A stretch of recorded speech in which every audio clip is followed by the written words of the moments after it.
Heroes welcome naman sa kanilang probinsya ang sumalubong sa mga labi ng mga nasawing miyembro ng PNP Special Action Force. Narito pong report ni Haji Rieta. Taimtim ang sinagawang send-off para sa 13 nasawing staff members na tubong Cordillera. Bukod sa misa, nagkaroon din ng honor walk para ipakita ang pagkikidalamhati ng kanilang mga kababayan.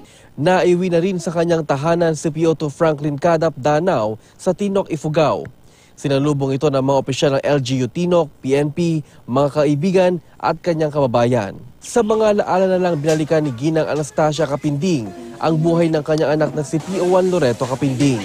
Sa gitna ng hinagpis, panawagan ng pamilya ang hustisya para sa kaanak. Hindi rin matanggap ang ama ni P.O.2 Chum Gok Ong Agabon ang umano'y brutal na pagpatay sa kanyang anak. Matitinding sugat ang sinapit ni P.O.2 Agabon base sa kanyang death certificate. Hindi na ako maka-explain sa nangyari sa anak ko. Dapat mapatay lang sa normal na matay. Hindi yung gano'n na yung dito, basag dito. Matinding galit din ang nararamdaman ng mga kaanak ni P.O.3 Rodrigo Acob Jr. Ayon sa ama ni Acob, Berdugo Mano ang nasa likod ng pagpatay sa kanyang anak. Isang hero's welcome ang ibinigay ng munisipalidad ng Morong Bataan sa pagdating ng mga labi ni P.O.3 John Lloyd Sombilya.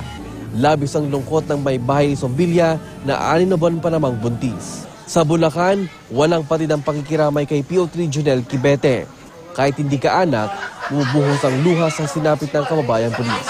Magkasabay na dumating ang mga labi ni na Inspector Renny Tairus at P.O.3 Virgel Villanueva sa Pagadian City Airport. Marami sa mga pulis na sumalubong sa labi ay nagpakalbo pa, tanda ng kanilang pakikisimpatya sa sinapit ng dalawa. Matyagaring nag-abang ang mga residente para lamang masilayan ang labi ng dalawa at nagpailaw pa ng kandila.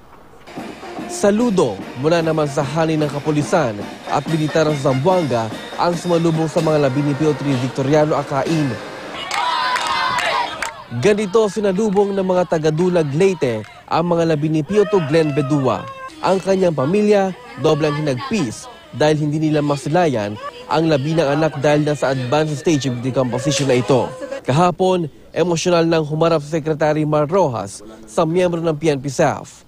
Ang ilan sa kanila, hindi napigil maglabas ng saloobin hinggil sa nangyari. This country is not for dying for, sir. Kung yung gobyerno natin, sir, hindi kami kayang protektahan, sir, as a warrior, sir. Pangako ni Rojas, magiging tapat ang Board of Inquiry sa investigasyon at ibibigay ang hustisya sa mga namayapang magigiting na pulis.